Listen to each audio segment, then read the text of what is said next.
highlight the horrific situation of women and girls in Gaza. 1 million women and girls in Gaza are facing mass starvation, violence, and abuse. Malnutrition is soaring, and essential services have long since collapsed, forcing women and girls to adopt increasingly dangerous survival strategies. In Gaza, women and girls are facing the impossible choice of starving to death at their shelters or venturing out in search of food or water at extreme risk of being killed. The children are starving to death before their eyes. This is horrific, unconscionable, and unacceptable. It is simply inhumane. And this suffering must end immediately. We need unhindered humanitarian access at scale, and we need a permanent ceasefire leading to sustainable peace. Women-led organizations inside Gaza describe how women are boiling discarded food scraps to feed their children and risking being killed when searching for food and water. They have run out of basic supplies, which are critical to preserving their health, safety, and basic dignity. Women and children have borne the brunt of this war for far too long. More than 28,000 women and girls have been killed, most of them mothers, leaving children and elderly behind with no protection or caretakers. Women are enduring pregnancies without food and high-risk deliveries without water or any medical care. As UN Women, we join the call of the rest of the UN and humanitarian organizations to put an end to this horror. We reiterate our demand for unrestricted access to humanitarian assistance for all women and girls, the release of all hostages, and an immediate ceasefire leading to sustainable peace. We also echo the hopes that this week's high-level international conference for the peaceful settlement of the question of Palestine is a turning point, leading to a viable two-state solution with Israel and Palestine living side by side in peace and security. Thank you very much, and happy to take any questions related to the situation for women and girls in Gaza. Thank you. Thank you, Sophia. Thanks to Ross and Jean-Martin. I'll open the floor to questions now. Let's start with Christian Ulrich, DPA. Thank you. My question is to WFP. You are talking in sort of technical terms about thresholds to famine, and they have been passed. Can you be as clear as possible to the ordinary listener? Is there a famine in Gaza or not? And what needs to happen for you to declare a famine? Thank you. Ross, Jean-Martin, I can't see who wants to answer, so I don't know who wants to. I'll take that one. Take it, just raise your electronic hand. Should I start with Jean-Martin? Thank you. No, this is exactly why we're here today. What we're seeing is mounting evidence that a famine is there. All the signals are there. Now, what this alert published today does not do is formally declare a famine. That's something that only happens after additional analysis. That's something that might happen in the future. But what we are telling you now is that the indicators we're seeing in Gaza have exceeded the famine threshold for food consumption and for malnutrition. And what we're telling you, once again, is that action needs to take place now. We shouldn't wait for a hypothetical famine declaration to do everything we possibly can to prevent the suffering.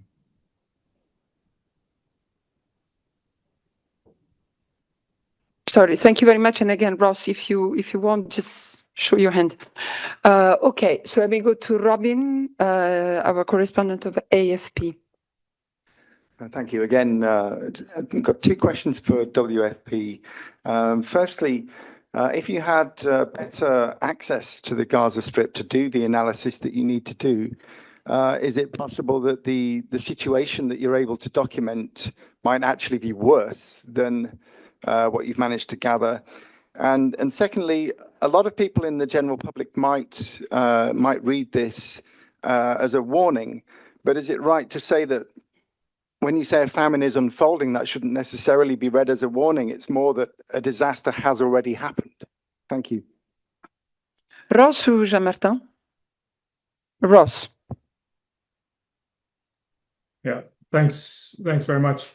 I mean, indeed, I would say that if we had better access both for operations and for assessments, you know, the things don't get much worse than famine. So I think we definitely, I mean, we'll definitely be confirming that once we're able to get more assessment data, as Jean-Martin has outlined some of the technical process there. But you know what we need is this sustained access for an extended period of time to be able to reach people where they are. Absolutely. Other questions in the room? You have a follow-up? Go ahead. Yeah, and then just on the second question about whether this should be read by the general public more as a warning or more that a disaster has already happened. Well, yeah, I'll just follow up on that. I mean, it's clearly a disaster is unfolding in front of our eyes, in front of our television screens. This is not a warning. This is a call to action. This is unlike anything we have seen in this century. It reminds us of previous disasters in Ethiopia or Biafra in the past century. And it's clear that we need urgent action now. So this is definitely not a warning. This is a call to action. Very clear. Other question in the room, or I'll go to the platform? Okay, so let's start with with Gabriela Sotomayor from Proceso, Mexico. Yes, thank you very much for the question. You are saying that, okay, the disaster is already there, no? The famine, girls and children. But what is the responsibility of the state of Hamas of providing food to their citizens? Who would like to answer on this? Any hand? Ross? Sure. I mean, I think it's quite clear under international humanitarian law that the state of Israel does have a duty to provide both protection to civilians and support to the population of all citizens inside Israel. And so, I mean, Hamas is one of the parties to the conflict at the moment. But I think you know, I'm not an international humanitarian law expert, but others have weighed in from the UN, and you've heard that, I think, quite clearly in other press briefings. So that's, you know, I think that is our position. And currently at the moment, the only way to provide support inside Gaza is with humanitarian assistance, where markets are not functioning at all and people are not able to provide for themselves. Gabriela, you have a follow-up? Yes, I understand that, but Israel as the power in there, the occupancy, like, whatever. So the one that is Occupied. Okay, yes, sorry for my English right now, but I understand that. But the government of Palestine is the leaders are Hamas, so they must have also a responsibility there. And I understand that humanitarians are the only one that can help right now. But do you have any relation with Hamas? What do they think about their population? Do they feel bad because they are dying, starving? That is my question. Thank you.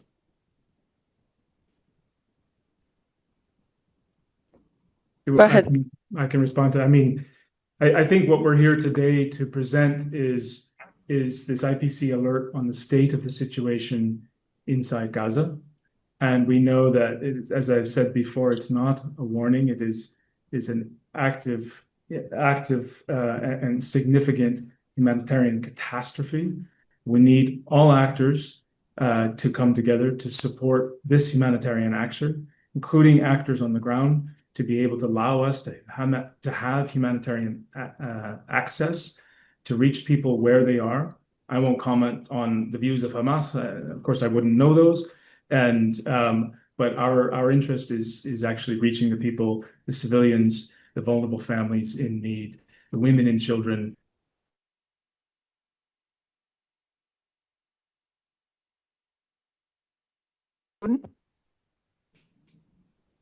Yes, thank you very much for doing this. I have a question to Mr. Ross Smith. You talk about the humanitarian aid that was started on Sunday. Does that include fuel delivery into Gaza? Thank you. Yes. Yeah, go ahead. Okay. Yeah, indeed. I think we are calling for both, food and non-food humanitarian relief supplies, as well as fuel for both operations, for the restart of bakeries, kitchens, hospitals, etc. So it does include that, and certainly, as I said, we have not gotten the authorization, the permission to move in the volumes that we've requested. Absolutely. Just to complement this, I understand that OCHA has recently, that was yesterday, reports that modest quantities of food entered Gaza last week. And obviously, as Ross said, fuel must be allowed in consistently and at the volume needed to keep aid operation running, including operating the trucks to collect and distribute the cargo.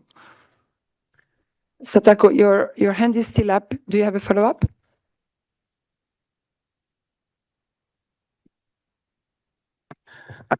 BBC is gone, so let's go to Imogen Fuchs, BBC. Hi, thanks for taking my question. We heard President Trump say yesterday in Scotland that the US was going to set up food distribution centres in Gaza. Have you had any information about what that might be, or have they been in touch with you?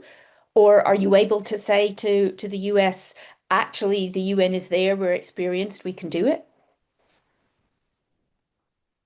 Yeah, I mean, we're aware of these comments, and of course, we're talking to all parties involved. But as you've indicated, I think our view is that we definitely have the capacity and the expertise, and of course the proven experience during the past ceasefire to reach people as needed in Gaza. So we don't need a new system. We just need to be able to be allowed to work and to be able to reach people where they are.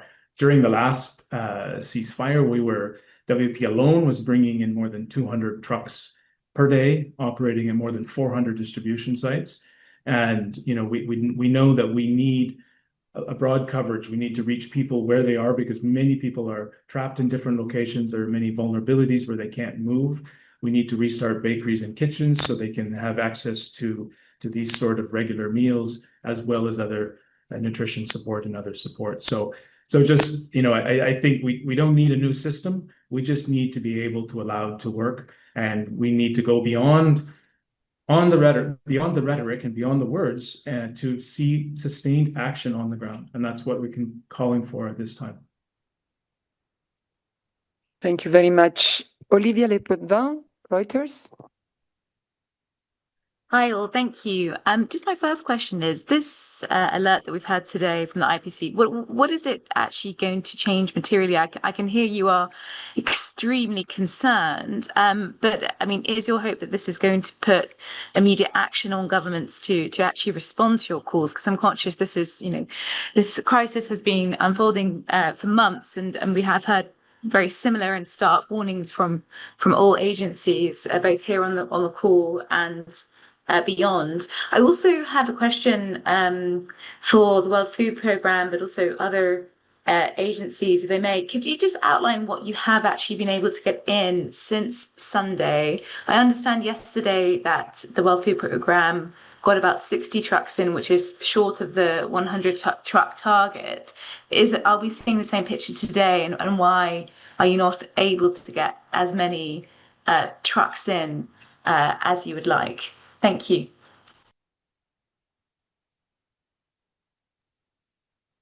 Ross or Jean-Martin? Yeah, I'll let Jean-Martin take the first one. I can happy to talk about the second. Okay. I appreciate it. Look, these alerts are vital. This is the system that's used to ascertain what the situation is like on the ground. For a very long time, the IPC alerts and the IPC analyses that we've had have expressed a very high level of concern about the food security and the nutrition situation in Gaza. This is not the first time that we've expressed our concern. The last alert was about a risk of famine in all parts of Gaza. About a year ago, there was also a statement about how bad the situation is. To tell you that the indicators have reached a level that we haven't seen yet, that we haven't seen before. And this is meant to catalyze action. What we're hoping to do is keep Gaza on the agenda to ensure that there is evidence for the advocacy that is taking place in humanitarian circles, and ensure that Gazans receive the support that they require. It's important to bring evidence and to add to what Ross was explaining earlier. The data that we have on Gaza shows that when there is access, that when the trucks do come in, that when the humanitarians are able to carry out distributions, these food security indicators improve dramatically. And what we need is a chance to be able to do the work that we're mandated to do. Perhaps over to Ross for the second part of the question.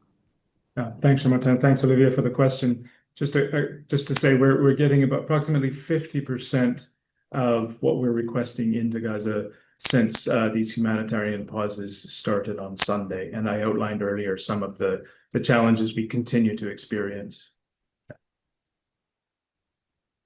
Thank you very much.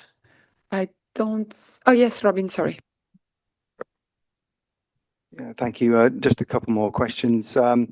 In terms of getting stuff into the Gaza Strip since this change happened on Sunday, what has actually changed in terms of permissions and restrictions and that sort of thing?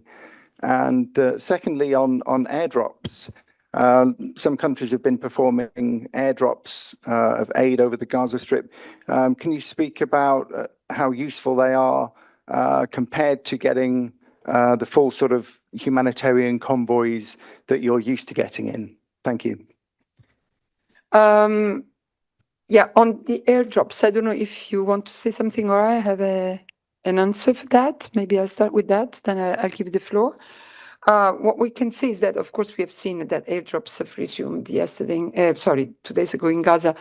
While the UN welcomed all efforts to provide aid to people who desperately need it, UN agencies and partners reminds that airdrops are the last resort measure and carry risk for people on the ground. Injuries were reported 2 days ago when packages fell on tents. That is what I had on the airdrops, but maybe Ross and Jean-Martin have got more.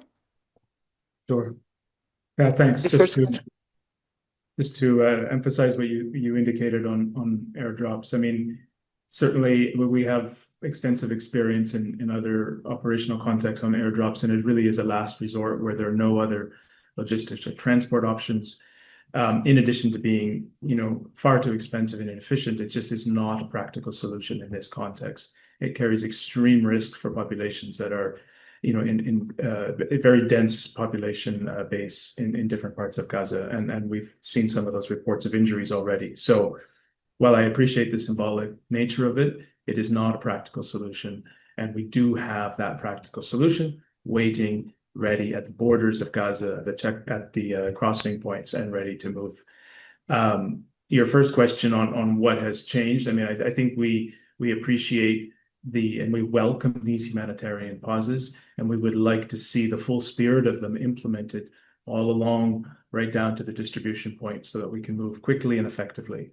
Until those different delays and approvals, clearances, the interaction with armed forces and civilians on the ground, until that is improved, we're not going to see sufficient enough change to turn the dial on the humanitarian situation inside Gaza. I have 2 follow-ups from Gabriela and Olivia, and then we will go to the next item. Gabriela. Thank you very much, Alessandra.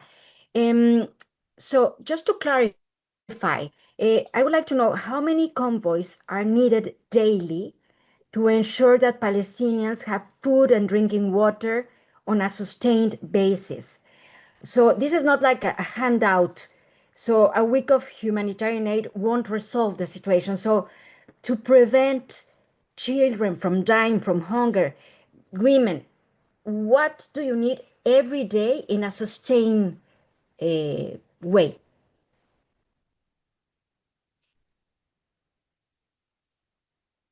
Ross? Yeah, thanks. Yeah, I mean, let me just say the one key figure that is important is, you know, in pre-conflict, we had at least 500 trucks a day moving into Gaza with commercial supplies, and this is what was required to sustain the population, the needs of the population inside Gaza. So we are asking for right now for WFP alone for 100 trucks per day. And that is a very bare minimum of food and nutrition support, but other agencies also have additional requirements on top of that. During the ceasefire earlier this year, we had more than 200 trucks a day alone of WFP supplies and up to 400 per day, including all partners. So that's really what we're looking at, the volume that we're looking at in order to be able to meet the needs of people on the ground. And so if we're at 50% of 100 trucks a day now, we're far, far away from where we need to be. Thank you. Olivia?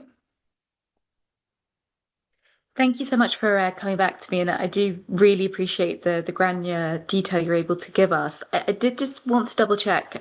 You gave that very helpful detail, Ross, that only about 50% of what you're requesting is getting into Gaza since the humanitarian pauses started on Sunday. So is that around then so far kind of about 50, averaging about 50 trucks getting in? That's kind of part one of the question. And then I just wanted to check in with you in terms of if levels do stay like this and you're only able to get about half in of what you're hoping for, what does that mean in real terms for trying to tackle now what is famine-like conditions? Does this mean that your plans to reopen bakeries and provide hot meals for people via community kitchens, which I know you've said is vital, does that mean those plans might not be able to go ahead this week, given that you're only getting half the amount in? Thank you.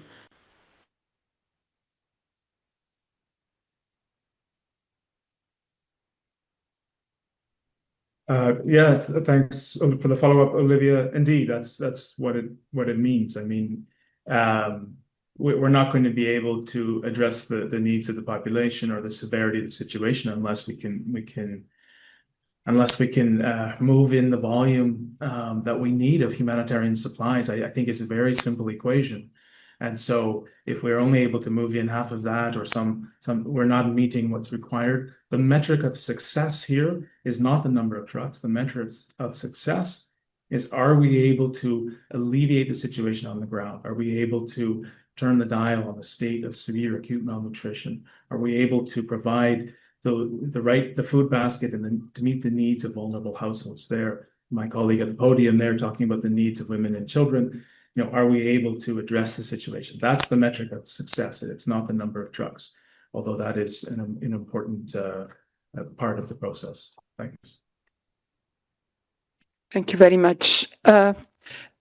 Olivia, Gorky has been patiently waiting, so if you don't mind, I give Gorky the floor first.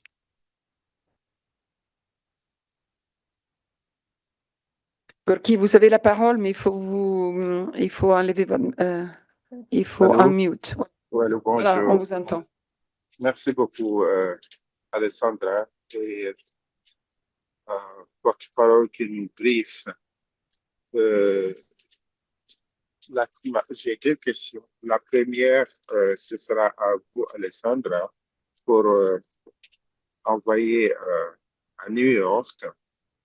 Est-ce que, à partir de ce que nous sommes en train de vivre aujourd'hui, nous avons même dépassé le stade de génocide et d'affamer des gens, où un État a atteint le stade ultime de l'inhumanité. Ma question est de savoir... Gorky, on vous entend vraiment, vraiment super mal. Et en plus, comme vous parlez français, et je pense que ça va être compliqué pour nos invités, est-ce que ça vous embêterait d'écrire vos questions dans les chats? Et puis moi, je vais les lire, s'il vous plaît, parce qu'on vous entend trop mal. Can you hear me right now? Essayez encore. Can you hear me? Essayez allez-y. Maybe we can hear you better now. Try. Give it a try. Okay. My question is there any means for the United Nations to withdraw a country which has reached the top of the top of inhumanity to withdraw Non, the Gorky, membership. c'est pas possible. Gorky, ça vient trop broken. Je suis désolée, mais on peut pas comprendre ce que vous dites. Envoyez-moi les questions par écrit, s'il vous plaît, je vais les lire. Je suis désolée, mais au début c'est bon, et puis après les mots sont saccadés. Je m'excuse, mais on n'entend pas. Olivia, you had another follow-up, and then we'll go to the next speaker. Thank you so much. And I do apologise for my third question. I just did want to clarify the question on whether community kitchens and bakeries can still open as planned, or whether that might be delayed given the lack of aid getting in. Thank you so much.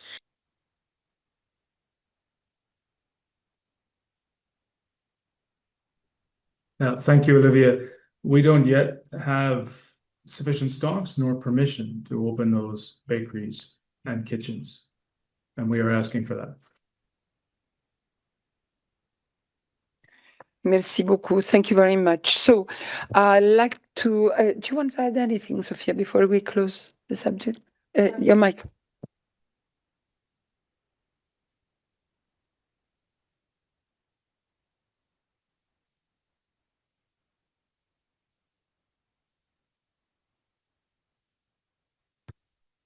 Thank you, Alessandra. Now, just to say that we are working closely with partners as the WFP to address the specific needs of women and girls, and to reiterate that they are bearing the brunt of the conflict and the food crisis. So everything we can do jointly to address and alleviate their suffering is, of course, of extreme urgency. Thank you, Alessandra. Thank you, Sophia, and thanks to Ross and to Jean-Martin to for the briefing to the Geneva Press Corps, and hopefully you can come back and update us on the situation in the next days.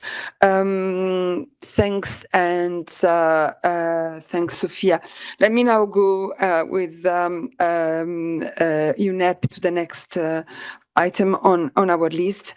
I'd like to welcome Jyoti Mathur-Philip, who is the Executive Secretary of the Intergovernmental Negotiating Committee on Plastic Pollution and head of the Secretariat. Jyoti is coming to us from Nairobi, and I'd like to welcome her and thank her for her patience, because we had, unfortunately, to change the agenda.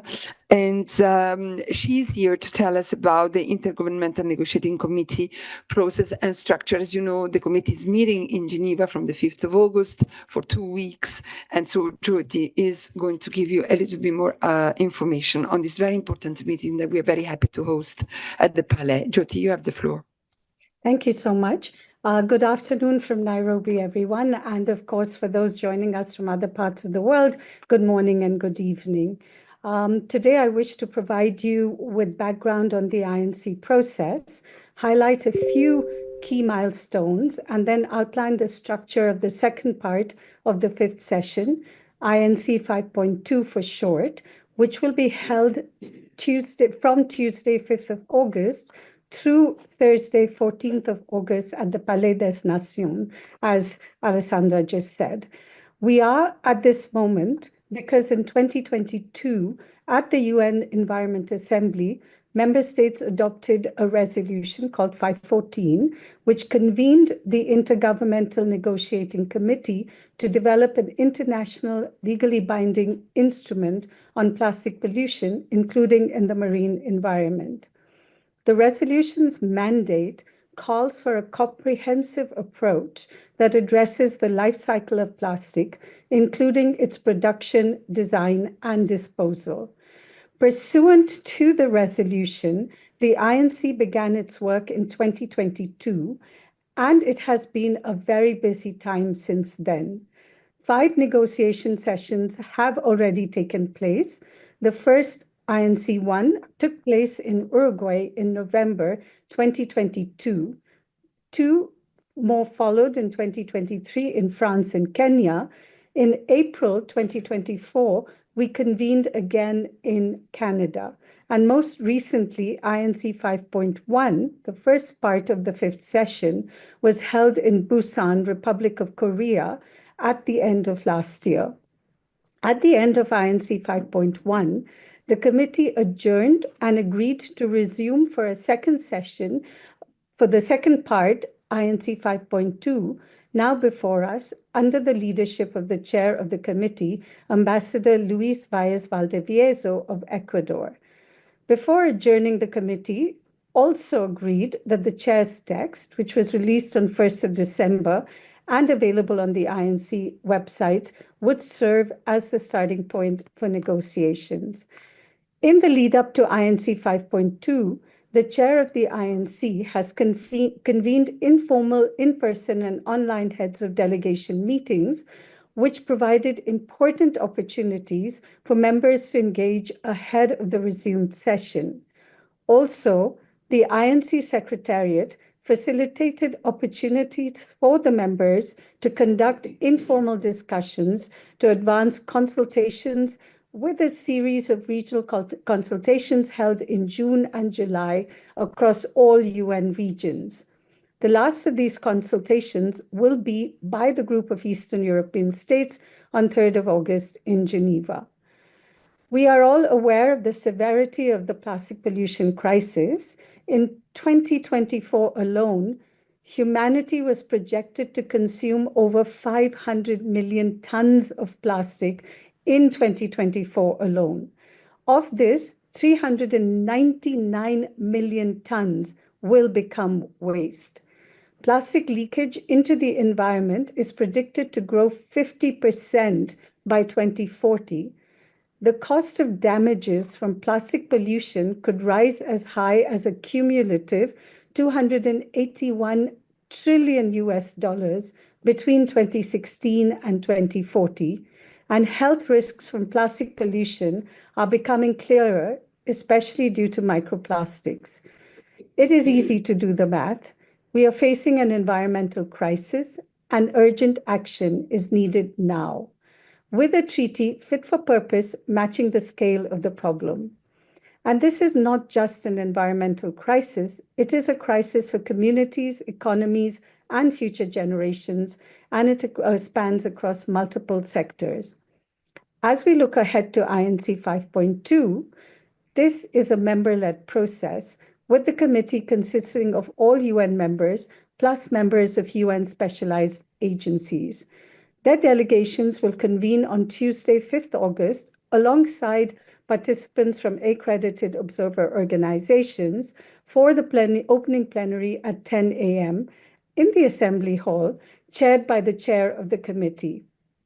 Meanwhile, the work will have already begun at the Palais before Tuesday, the 5th. Regional consultations will take place on Monday, the 4th, as will an in-person conversation with observers, where I will join the UN Environment Programme Executive Director, Ms. Inger Anderson, and the INC Chair, Ambassador Luis Valles Valdivieso. This conversation with representatives from observer organizations will be recorded and available on the INC website soon after your viewing. In addition, the session's host country, Switzerland, will host a multi-stakeholder forum on Tuesday in the afternoon, on Monday in the afternoon, on the same venue on 4th of August. We are expecting our highest level of participation at this resumed session, with approved registrations from over 1,400 delegates, representing 179 members of the committee and more than 1,900 participants from 600 observer organizations, including NGOs, IGOs, and UN entities. The expectation for this INC 5.2 is to conclude negotiations and approve the text of the instrument. If you have not done so already, I encourage you to review the chair's INC 5.2 scenario note on the website, which outlines the organization of work, procedural arrangements, and approach for the committee to optimize the precious 10 days available for finalizing and approving the text of the instrument. The negotiation work of the committee will take place in closed contact groups throughout the week, alongside the regular plenary sessions, which is the committee's formal decision-making body. All plenary sessions will be live streamed on UN Web TV, and the session's live daily schedule will be available on the INC website and through an app. Most importantly, a key document that should be on your radar, if it isn't already, is the chair's text, as mentioned earlier. This text is a 22-page document with 32 draft articles that provides a structure for shaping the future instrument and will serve as a starting point for negotiations at this session. It builds on all the work that took place over the previous sessions of the INC, with the understanding that as the negotiations continue, nothing is agreed until everything is agreed. I would like to end by saying, when the ink is dry and the gavel goes down, the work will only have just begun. Words need to be turned into action, and we will all need to turn our attention to the treaty's implementation. Thank you for your time, and please send any follow-up questions to the UNEP News Desk via the INC website. I turn back to you, Ms. Vellucci. Thank you. Thank you very much, Mrs. Matthew-Philip, for this briefing. It was important to give this information to the journalists today because, as people here know, Friday there is an official holiday in Switzerland. Palais will be closed. We won't have a briefing, and that's why I thank you very much for being with us today. And as you said, please ask any other question either through the website indicated by Mrs. Matthew-Philip or through Eunice. We are in constant contact with the communication lead of the Secretariat. And of course, as you have also heard, there will be a lot of people at the Palais des Nations during these 2 weeks. Journalists, of course, are also welcome, but there will be a number of details on the logistics of your participation, so don't hesitate to ask us. So I'll open the floor to questions now. First in the room, Christian Oerrich is our correspondent of the German news agency. Yes, hello. I reached out yesterday to the media email address, but I did not get an answer. So I wonder whether it's not live yet. And could you please share the notes? This is the Lisa Schlein question that I would like to deposit here. Can you please share the notes that you read from? Thank you. Mrs. Matthew-Philip, yeah, I see you nodding, and we will help you with sharing the notes to the journalists in Geneva if needed. May I also yes, please go ahead. We will have a media advisory also out this week. And of course, all the notes will be shared. Thank you. Thank you very much. Well, the notes, if it's possible, I'm saying this for your colleague, Jyoti, if the notes could go out as soon as possible so that the journalists have it today after your briefing. And then when the media advisory come, of course, that will also be much welcome. Is there any other question for UNEP? I don't see any, but I'm sure there will be many when the conference will start. But before we leave the issue of plastic, we also have an announcement from Catherine Wissou for UNCTAD on the publication of a plastic pollution report, right? Thank you, Alessandra. My briefing will be in French. My notes will be shared in English. Je vais ajouter quelques chiffres sur l'économie et le développement autour des plastiques. Donc, avant l'ouverture des négociations qui viennent d'être présentées, la CNUSED va publier une mise à jour du commerce mondial, le Global Trade Update, spécifiquement sur le commerce des plastiques. Si les plastiques ont contribué à dynamiser l'économie mondiale, aujourd'hui, le risque est élevé qu'ils freinent la croissance de nombreux pays en développement. Quelques chiffres pour avoir une idée de l'ampleur. L'an dernier, le monde a échangé pour 1100 milliards de dollars de produits plastiques. C'est environ 5% du total des marchandises qui ont été échangées dans le monde. Et 3/4 de tout le plastique jamais produit sur la planète sont aujourd'hui des déchets, dont une grande partie s'échoue sur les côtes des petits États insulaires en développement et États côtiers, les plages qui font rêver les touristes et ces pays qui manquent de moyens pour les gérer. Pourquoi c'est crucial de gérer cette question pour les pays en développement? Ils entraînent bien sûr un coût environnemental. Je ne reviens pas sur les détails, un coût économique et puis bien sûr un coût social avec les dépenses de dépollution et de siphonnement des fonds publics qui sont déjà limités pour l'éducation, la santé ou la construction d'infrastructures. Mais il y a de bonnes nouvelles.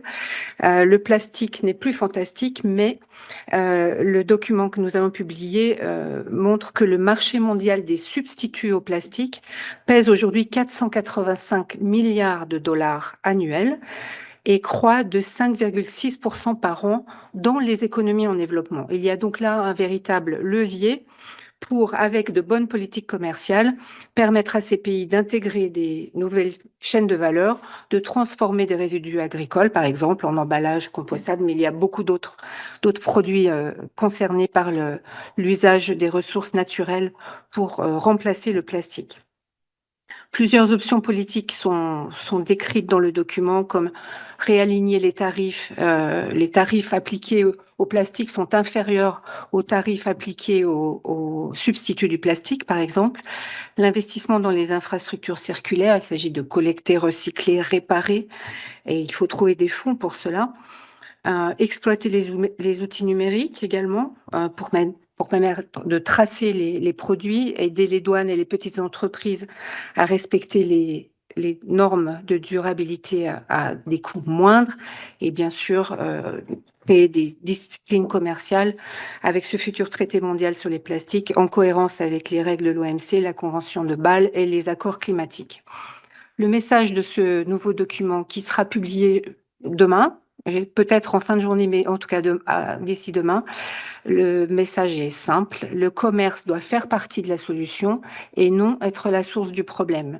Il va falloir donc réorienter les incitations et il est possible d'ouvrir de nouveaux marchés, de créer des emplois, de créer de la valeur, de protéger la planète et en particulier dans les pays qui ont le moins contribué à la pollution plastique, mais qui en supportent le plus lourd fardeau.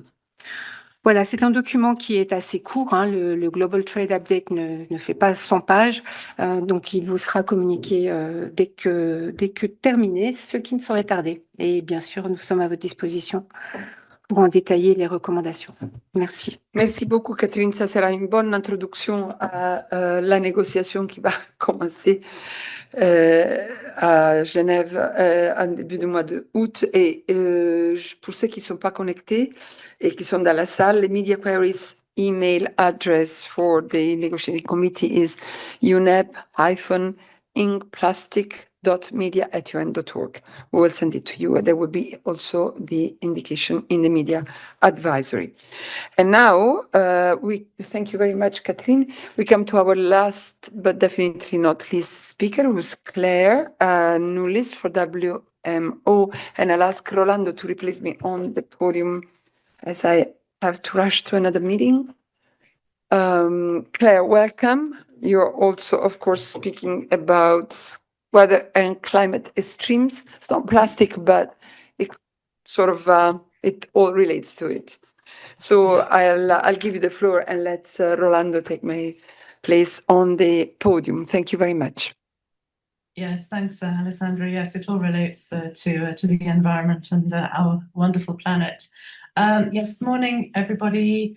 Just to say, the World Meteorological Organization will announce a new world record for the longest lightning flash. We will do this on Thursday, the 31st of July. We've sent out the embargoed press release. It is available in all languages, so if you do need it in one of the other languages and you haven't received it, please just let me know. The new world, and in addition, if you need embargoed interviews, please contact me. I can set them up. And we only received it after we sent out the press release, but we've just received some really, really great visuals from one of the experts who was involved in establishing this new world record. It's got satellite imagery and other really good visual content. So again, please, if you need that, just send me a quick email and I will send it to you. The world record, which we will be announcing, it was established by a team of experts from the WMO Archive of Weather and Climate Extremes. This maintains official records of world, hemispheric and regional extremes on things like temperature, pressure, rainfall, hail, wind and lightning, as well as tropical cyclones. Of all the things that we do at WMO, I probably get the most questions on weather and climate extremes and on world records. So we do expect, that this new announcement will see quite a lot of media interest on Thursday. As we know from here, from looking out of our windows, lightning is a source of wonder, but it's also a major hazard which claims many lives around the world. So the new findings, and one of the reasons that we do track, lightning extremes, is to highlight important public safety concerns about electrified clouds, which can produce flashes which travel incredible distances and have a big impact on public safety, the aviation sector, and as we unfortunately see too often, they can spark wildfires. That's all from me. As I said, if you need, we're not having a press conference because our main rapporteur, he's actually based at the University of Arizona. But as I said, I'm more than happy to set up interviews for you. Thank you.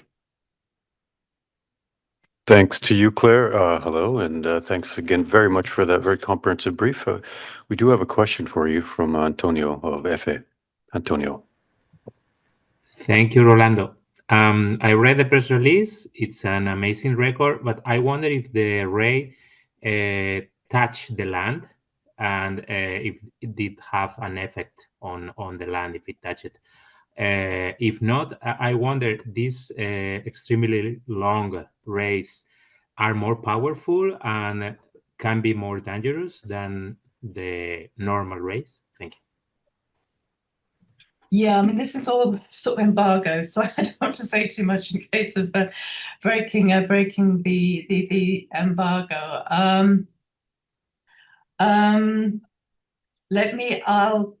Antonio, I'll deal with it with you offline. I'd rather that, and I can set up a quick call, with our expert. But just in general, I mean, when we issue, new records for instance, heat extremes, this is quite often, the case that there is actually a new record been set because it's got warmer. In the case of lightning, it's not necessarily because we are seeing longer lightning flashes than in the past.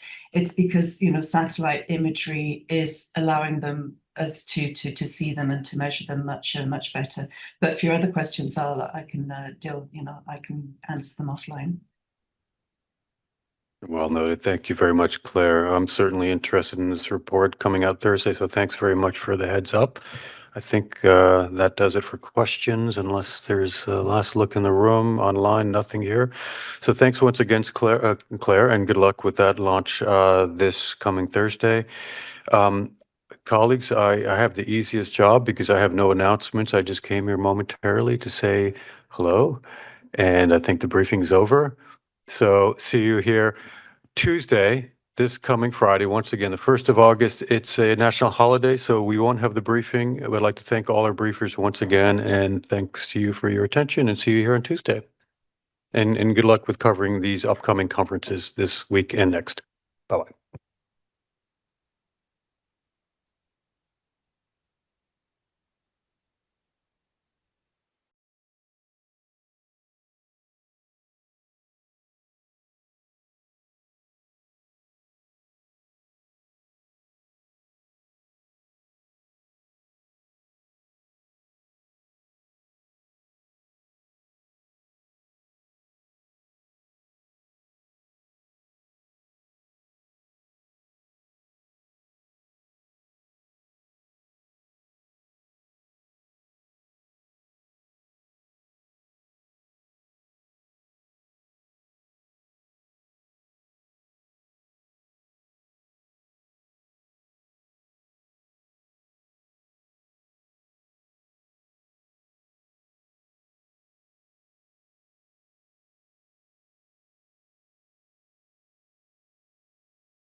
and recognizing our own inherent need for the gospel. And this process is a communal endeavor. Y esto nos lleva a un tercer llamado.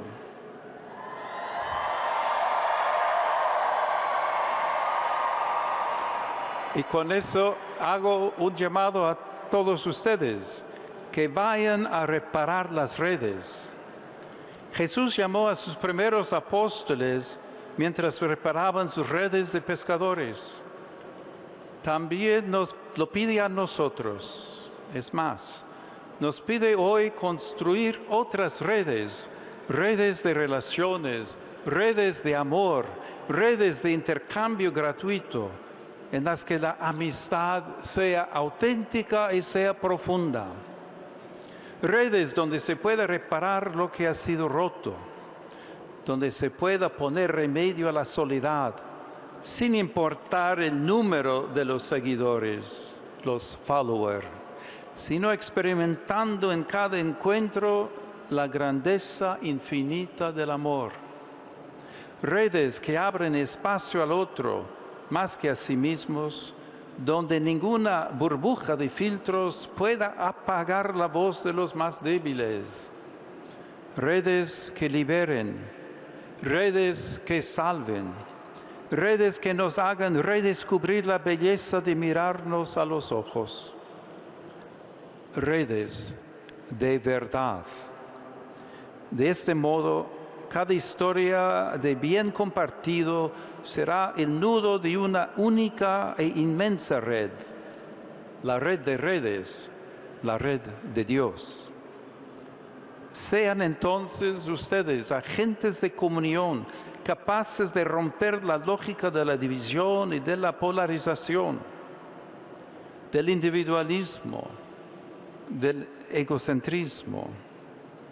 Céntrense en Cristo para vencer la lógica del mundo, de las fake news, de la frivolidad, con la belleza y la luz de la verdad. E ora, prima di salutarvi con la benedizione, affidando al Signore la vostra testimonianza, voglio ringraziarvi per quanto di bene avete fatto e fate nelle vostre vite, per i sogni che portate avanti, per il vostro amore al Signore Gesù, per il vostro amore alla Chiesa, per l'aiuto che date a chi soffre, per il vostro cammino nelle strade digitali. Auguri e grazie a tutti voi.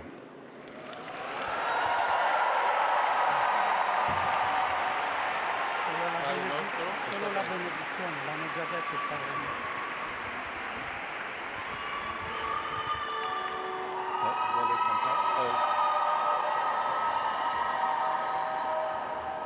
Dominus vobiscum.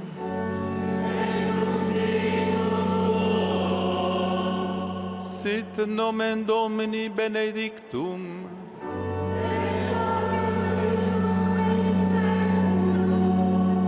Adiutorium nostrum in nomine Domini.